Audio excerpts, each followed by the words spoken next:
Olá, tudo bem? Vamos começar mais uma aula de geografia?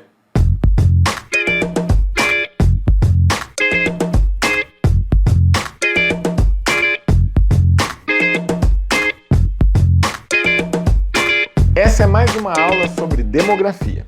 E hoje nós vamos aprender um pouquinho sobre as características da população brasileira. Para você que está acompanhando a aula com a apostila, abra sua apostila na página 440. A primeira coisa que nós vamos ver aí nesse material é que o Brasil é um país que está passando pela transição demográfica. E o que isso significa? Significa que nós estamos passando de um país majoritariamente jovem para um país adulto e idoso.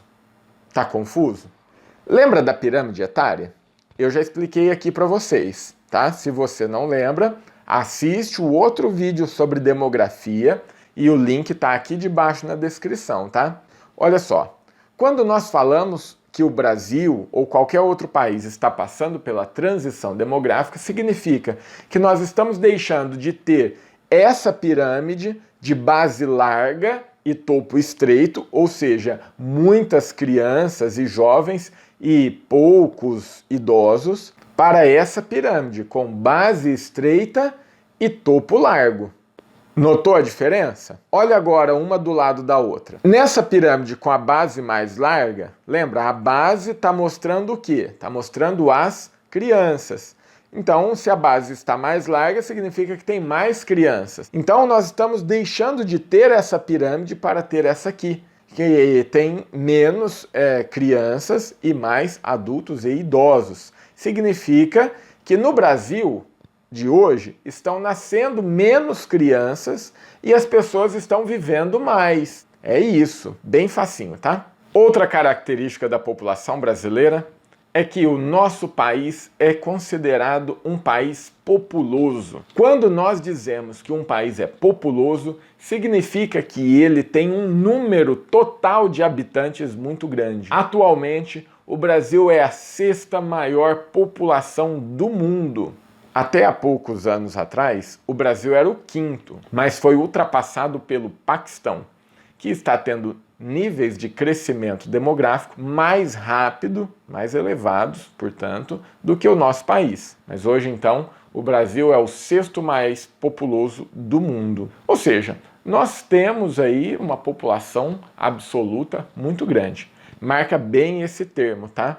População absoluta. Quando nós falamos de população absoluta, nós estamos falando do número total de habitantes no país, no município, no estado ou em uma região, em qualquer lugar. Porém, a população brasileira é mal distribuída no território. Olha o mapa da densidade demográfica. Quanto mais escuro, maior a população naquele local. O que a gente consegue perceber? Nós percebemos que a maior parte da população brasileira se encontra em qual área do mapa? Na faixa litorânea. O litoral do Brasil é a parte mais populosa, com maior população absoluta e também maior população relativa. Anota aí, já expliquei população absoluta, que é o número total de habitantes em determinado local. Agora, eu estou falando de população relativa. A população relativa é o número de habitantes por quilômetro quadrado. E nós percebemos que, apesar do Brasil ser um país populoso, ou seja, com um número total de habitantes muito grande, é um país pouco povoado. Porque, como você está vendo aí no mapa, uma boa parte do nosso país está pintado de cores claras, o que indica pouca população naquela região. A população do nosso país, ela é mal distribuída e o Brasil é pouco povoado. Por quê? Porque a população está concentrada na faixa litorânea e na região sudeste e alguns lugares da região sul. Do resto, a gente vê pouca concentração populacional. Fora a faixa litorânea e a região sudeste e sul, a gente vai perceber uma população relativa grande, onde? Na capital, no Distrito Federal. Uma outra coisa que você pode observar nesse mapa é que as capitais são as cidades mais povoadas de todos os estados brasileiros. Vamos continuar? Então, para você não esquecer, nós já falamos sobre transição demográfica, população absoluta e população relativa. Outra questão muito importante envolvendo população é a taxa de fecundidade. O que é a taxa de fecundidade?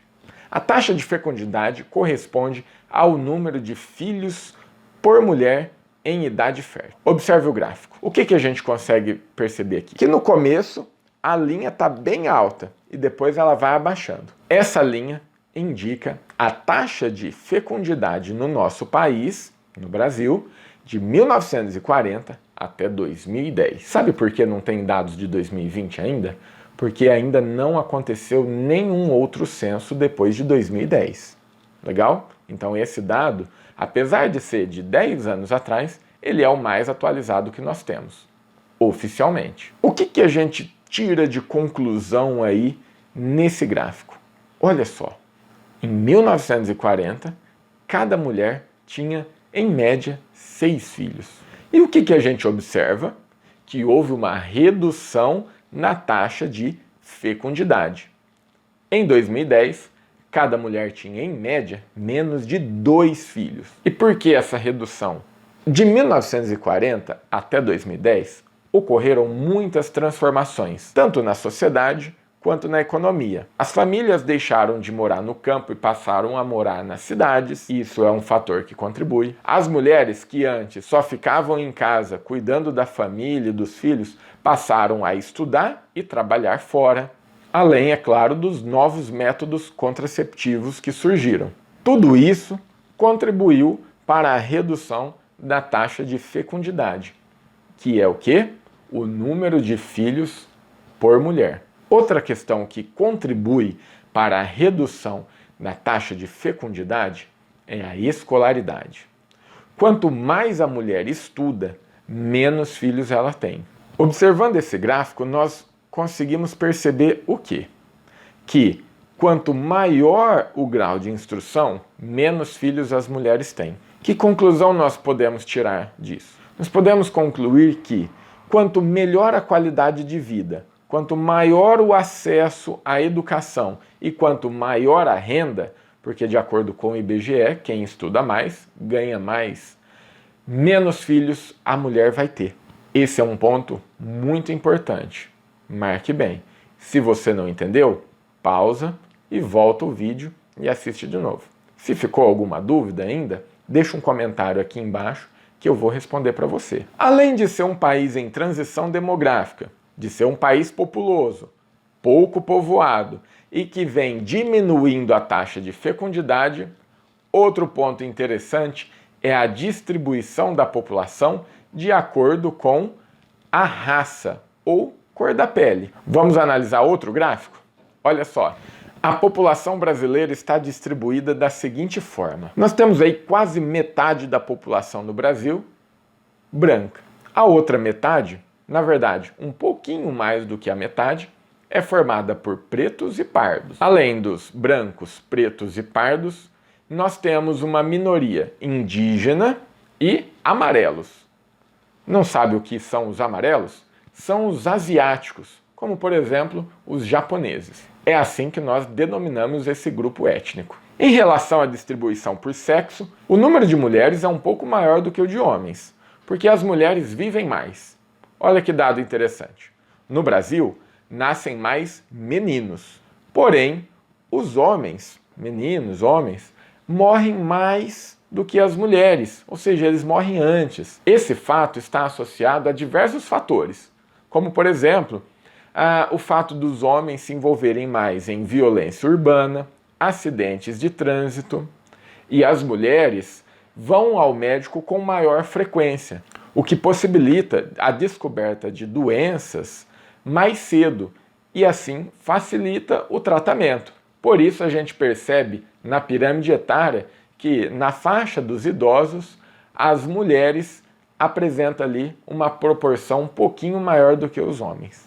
Legal, pessoal? Então, sobre população, era isso que eu tinha para falar para vocês nessa última aula. Agora, você vai fazer as atividades. E hoje é bem pouquinho. você vai pular a página 444 e vai começar na página 445. E vai fazer as atividades da página 445 e 446.